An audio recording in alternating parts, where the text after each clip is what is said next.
zuwa Hausa Romance Channel. Ku yi subscribe domin samun sababbin shirye-shiryenmu.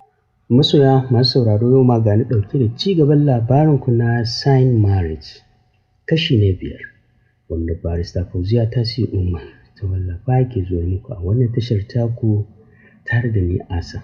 Sai ku biyo ni domin mu ɗora daga inda muka tsaya a baya masu sauraro. Amma idan ya kasance kai kuke baƙi ne a tashar mu, ku mana subscribe sannan ku taɓa alamar ƙararrawar sanarwa, muna ɗora sabon shiri za a sanar da ku.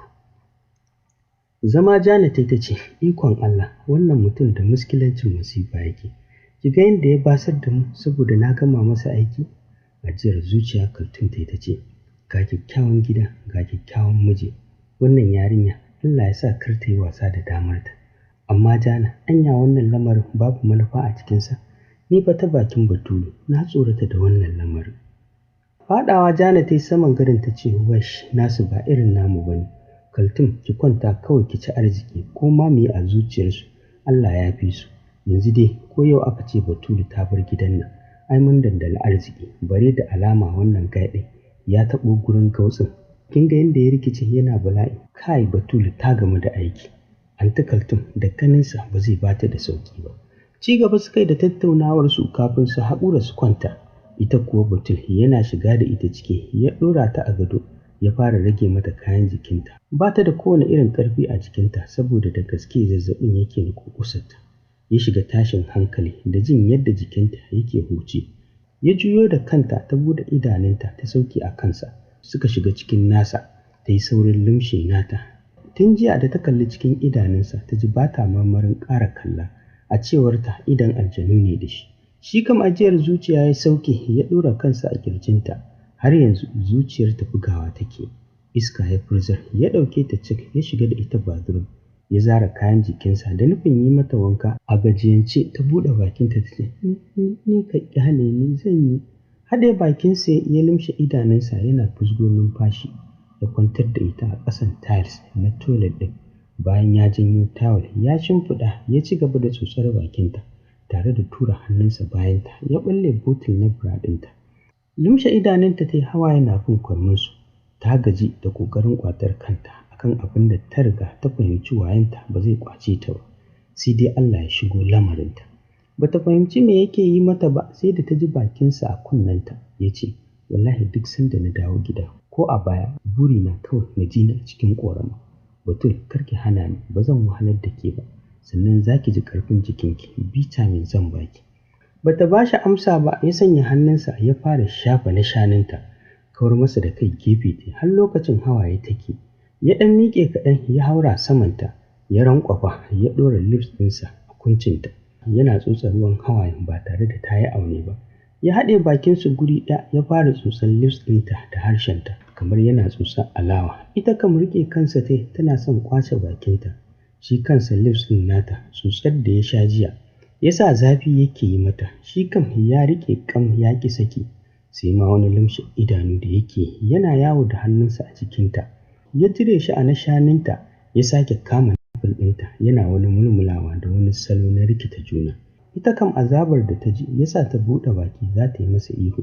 Ya yi saurin ƙare haɗe bakinsu daidai lokacin da aka fara taɓa ƙofar. Ashe tun shigowarsu ya yi mata ke. Bai damu da taɓa ƙofar da ake yi ba, ya ci gaba da sharafinsa har sai da ya samu nasarar ɗora bakinsa a numfin ɗinta. Ta rinsa idanta da ƙarfi ta ce, inna lillahi, Ma'ish, ka bari, wayyo zan mutu, wayyo Allah nuna, wayyo ƙirjina. Ba ta iya ƙarasawa ba saboda cifkar da ta ji ya ƙara yi ma Bobs ɗin nata da bakinsa. Jikinta ban da rawa ta tsananin firgici babu abin da take. Inda shi kuma yake ninka salansa yana narkewa a jikinta, tare da ƙoƙarin ya saukar mata da kasala da yanayin zumar da yake bata, wadda ta fi wuta zafi a gurin Batul. Lashe ta yake da tanɗe ta ko'ina kamar wani maye. Ita kuwa sai ture shi take tana ce masa, Please Ma'ish, kada ka kashe ni. Wallahi jiya saura ƙiris na mutu. Idan ka kuma yi na san nima bin babba na zai. Dan Allah ka ji kaina ka tausaya mu. Ihu ta saki mai ƙarfi ta ƙanƙame shi jikinta na karkarwa. Ta zaro idanta sai kuma ta yi bayan luwu saboda masifar da ta ji ta ratsa headquarter nata. Ashe antena ɗinsa ya tura a gurbinta da ƙarfi. kuma wannan ya sabbaba mata sumar da bata shirya ba. Shi kam bai ma san me take cewa ba, kawai pumping ɗinta yake slow motion don ya san tsaf zai yaga ta idan ya ce zai sa ƙarfi. Ya jima matuƙa sannan ya kwanta a jikinta. Ya ƙanƙame ta ya saki ruwansa yana jin wata kasala ta musamman na ratsa shi. Wani gumi ya fara karyo masa ya yi lif a jikinta yana shafa sumarta, yana sauke mata kiss a dokin wuyanta. Sai da ya nutsu sannan ya fahimci ashe ba ma a raye take ba. Ai kuwa da sauri ya zare jikinsa daga ita, ya ɗago ta ya ga yadda idanunta suka gaggafe komanta ya daina motsi. Da sauri ya ɗora kunnensa saitin zuciyarta. Ya sauke ajiyar zuciya tare da kwantar da ita ya nufi jacuzzi. Ya haɗa ruwa mai ɗumi sosai, ya ɗauki wasu liquid soap da wasu magunguna ya zuba a ciki. Ya ɗauke ta ya saka ta a cikin ruwan ya kwantar da ita. Shigar ruwan jikinta ya sa ta sauke ajiyar zuciya ta fara motsawa. Lalube ta fara ta tura hannunta cikin sumarta, ta fara cakuɗawa cikin rashin hayyaci ta ce, Allah na haƙura da wannan rayuwa, Mahesh kashe ni zai yi, dama kuɗin fansar rayuwa ta ka ba su. Rufe mata baki ya ce, a'a be, ba zan fansar da ke ba wallahi, ki yi shiru za ki daina jin wahala. Ina son ki saba da daɗin mijinki. Wanka suka yi suka fito, ya kwantar da ita ya fita. Bai jima ba ya dawo da masu abinci suka jera a dadduma suka fita. Ya haɗa mata abinci ya sauko da ita, ya kwantar da ita a jikinsa. Da ƙyar ya takura mata ta sha tea da yogurt. Ya ba ta gasasshen kifi ta ci shi ma ya taɓa irin nasa abincin. Suka yi brush suka kwanta. Ranar bacci ta yi sosai a jikinsa. Shi kam kusan kwana ya kallonta yana jin wani farin ciki. Da safe ma bai fita ba sai da 10 ta wuce suka yi wanka da kansa ya shirya ta. Yana mata murmushi ta koma ta kwanta. Shi kuma ya fice. Bacci ta sake saboda ta ma manta da tana da wasu baƙi. Sai wajen 2 da ta tashi ta tuna ta fita ta sauka ƙasa. A hankali ta nufi ɓangaren da aka sauke su. Ta buɗe ƙofar. Sun baje suna ta cin kajinsu. Ta kishingiɗe a gefen gadon. Kaltum ta ce, miji daɗi Batulu an manta da mu. A ranar ta Janet ta ce, a yi mata magana tana faɗa mutane shirme. Kin ga tun da ya cefe ta suka haye sama sai yanzu suka sauko. Murmushi ta sauko ta zauna tare da sanya hannu a cikin abincin nasu ta ce, ku da ba ku da mai hana ku sakewa ba gashi kun sake da abinci ba. Jana tun da na zo gidan nan na kasa cin abinci. Gana ma jiya bayan ya gama jijjiga ni da ƙyar na sha shayi da yogurt. Ko da ta fara cin naman ba ta iya cin na kirki ba. Ta cire hannunta ta miƙe da sauri tana haɗa hanya. Ta nufi basurin ta fara sheƙa abu. Suka kalli juna da sauri Kaltum ta ce, to ikon Allah. Jana ce ta bi ta suka taimaka mata ta wanke gurin ta dawo ta kwanta. Tare da jan dube ta rufe jikinta tana rawar sanyi. Da sauri Kaltum ta ce, Jana kira waɗannan 'yan matan su zo su kira shi, kin ga yadda jikinta yake rawa. Fita ta sanya aka kira shi, ya turo likita ya zo gidan ya jona mata drip saboda aman da ta yi. Sanda ruwan ya ƙare ya dawo asibiti ya sa ta shirya suka tafi. Suka yi mata general check-up ya rubuta mata magunguna. Ya je ya ɗauko mata suka ɗauki hanyar gida cewa gidan ya yi hayaniya. Kawai ya kai ta otal ɗinsa suka shiga ya buɗe mata wani katafaren suite. Falo ne haɗaɗɗe sai ɗaki a gefe sannan kicin da bathroom a ɗakin. Da wani a falo da dining da wajen karatu duka a falon. Cafkar ta ya ɗaga ta sama. Ya cilla ta ya cafe ta ƙanƙame shi tare da yin murmushi ya ce, yaushe za ki saki jiki da ni, ki bani daɗi, ki baza min daɗi na ci na yi hani'a. Kin san ni fa ban taɓa ci ba sai a kanki, kowa ce na yake. Direwa ta yi a ƙafarta ta ce, kai ba ka da aiki sai dai sex. Janyo ta yi ta faɗo jikinsa ya ɗora harshensa a wuyanta.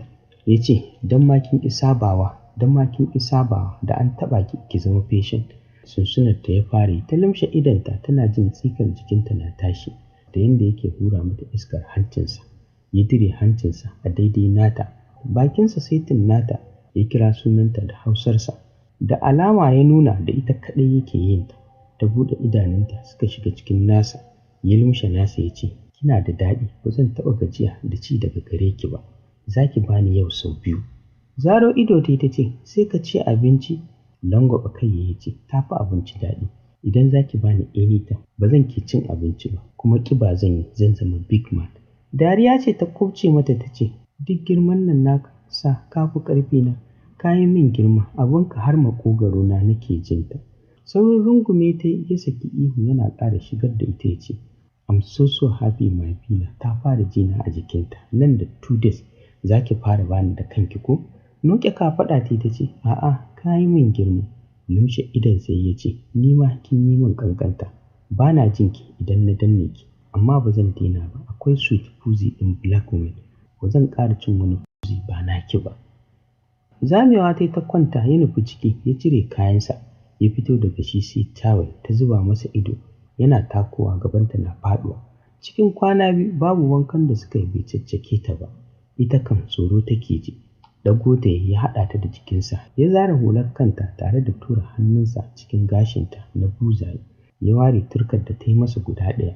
Ya zuba har kwankwasonta ya ci gaba da yamutsa gashin. Ta janye tare da maraice murya ta ce, don Allah sa. Rufe mata baki ya da ƙirjinsa ya yi ƙasa da kansa daidai kunnen ta ce, a'a my babe, sorry please, ba zan iya komai ba. Zamewa ta ce, ni kam na shiga uku, na shiga gaji mana. Zama ya shi ma ya ce, ba zan gaji ba babe, zan ci da safe, na ci da rana, na ci da dare, ko yaushe ina son na ci. Bai sake ba ta damar magana ba, ya baje ta a wajen, ya janye rigarta iya ƙarfin da take takama da shi ta kasa ko motsi. Ya zare mata komai na jikinta ya sake tura hannunsa cikin gashinta.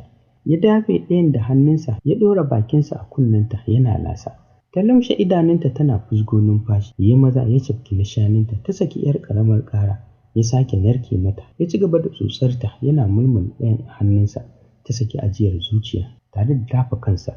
Ta ture shi ta gicciye suna fesin juna tana shafa kansa zuwa bayansa. Sosai yau take jin daɗin yanayin fiye da tunani. Yadda ya mayar da hankali a tsotsarta da shafa bayanta zuwa bambam ɗinta yana matsawa tare da tura hannunsa matsin cinyarta yana kamo belinta ta gantsare tare da ƙanƙame shi ta ƙwace. Daɗin ya wuce tunaninta. Tana shirin tashi ya yi saurin danne ta ya buɗe ƙafafunta ya tura kansa a gurin ya fara lasarta tare da cafkar belinta da bakinsa. Ta saki wata ƙaƙƙarfa ajiyar zuciya. Lasarta yake yana karkaɗa harshensa a belinta. Ta damƙi sumarsa, daɗin ya yi mata yawa, neman zautar da ita yake. Ta ture shi ya sake riƙe ta ya buɗe gabanta da hannunsa ya tura yatsansa a cikin ruwan ni'imarta mai ɗumi yana bin hannunsa yana lashewa. Ya ci gaba da murza belinta yana lasar ruwanta. Sun jima yana shanye ta da salansa mai narkar da zuciya. Bai ƙyale ta ba sai da ya ga tana neman shiɗe masa, sannan ya ƙyale ta ya haura samanta ya tura mata numfashin ɗinsa a baki. Ta kama da sauri ta fara tsotsarsa, nan da nan ya ƙara ficewa daga hayyaci. Ya ɗauki hannunta ya aza bisa antena ɗinsa. Ta kama da sauri ta fara mulmula masa kanta ya cafki kunnenta yana sha yana fusgo numfashi yanda yake tsiyayar da ruwa kamar ya shekara bai yi sex ba. Matse kofar antena ɗin ta ya saki wata siririyar ƙara ya fara amayar mata da ruwansa a hannunta. Ya janye da sauri ya tura mata a baki.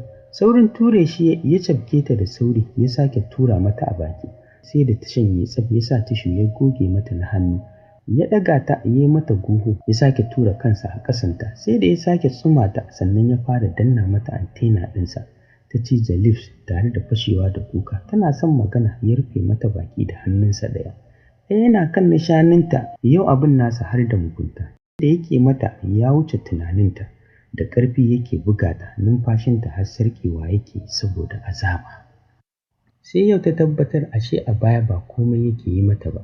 Yanda yake ciccikarta yana wani irin nishi idan antena ɗinsa ta zare a cikin headquarter ɗinta, har wani zabura yake ya mayar. Yau kam tana ji a jikinta, ko da yaga ta yi laushi ya juya ta ya kwantar da ita saman kujera. Ya ɗage ƙafarta ɗaya a sama ɗaya a ƙasa. Ya durƙusa tare da zuba gwiwoyinsa a ƙasa ya sake soka mata antena. Ta saki 'yar ƙaramar ƙara ya saurin kwantowa. Ya cafki ɗinta ya ci gaba da zuba mata aiki. Ba shi ba ita kanta da take baƙuwa a wannan fannin ta haƙiƙance da a ce ta saba ba ƙaramin daɗin wannan style ɗin za ta ji ba. Ko da hakan ma tana jin sa a jikinta.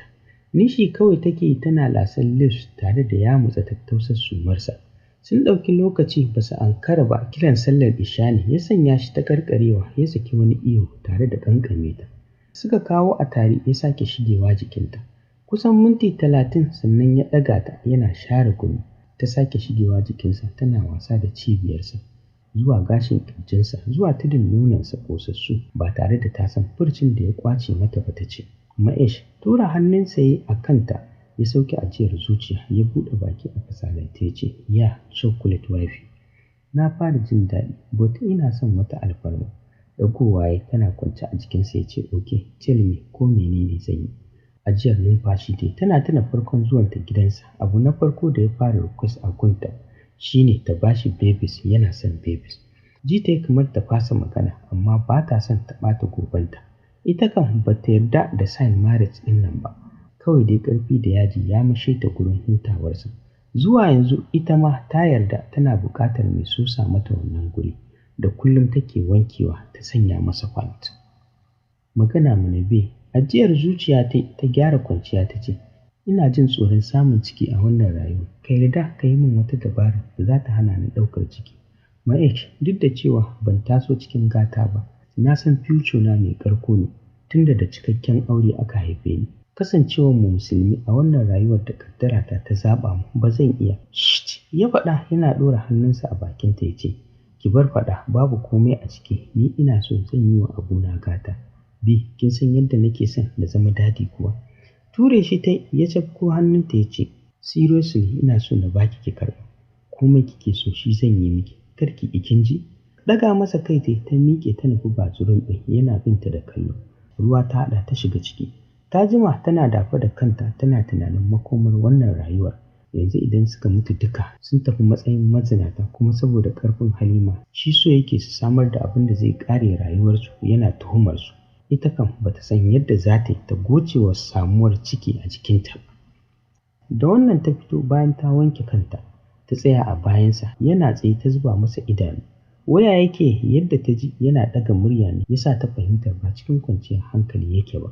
Bata yi ƙoƙarin ce masa komai ba, ta ɗauki rigarta ta sanya. Ta nufi ɗakin ganin da komai na gyaran jiki a wajen. Ta shafa mai ta caja sumarta da ya hargitsa mata. Ta fesa turare ta tayar da sallar magariba. Bayan ta idar ta yi isha. Tana cikin sallar ta je yana fal da kaya a falon. Ta idar ta fita da sauri. A zaune ta tarar da shi ya haɗe kai da gwiwa. Ta tsugunna a gabansa cikin faɗuwar gaba ta ce, "Ka je ka yi wanka ka yi sallah mana." Damƙar hannunta ya ce, "Ba zan iya ba Batun, tashi mu bar hotel ɗin nan." Kallonsa ta tsaya ya cafke hannunta daidai lokacin da aka fara nokin doɗin. Ya yi baya da sauri cikin tashin hankali ya ce, "Inna lillahi, me yasa kika ɓata min lokaci? Sun zo Batun shi kenan." Sake taɓa ƙofar aka yi ya tura ta ɗaki ya kulle tare da zare kiɗe.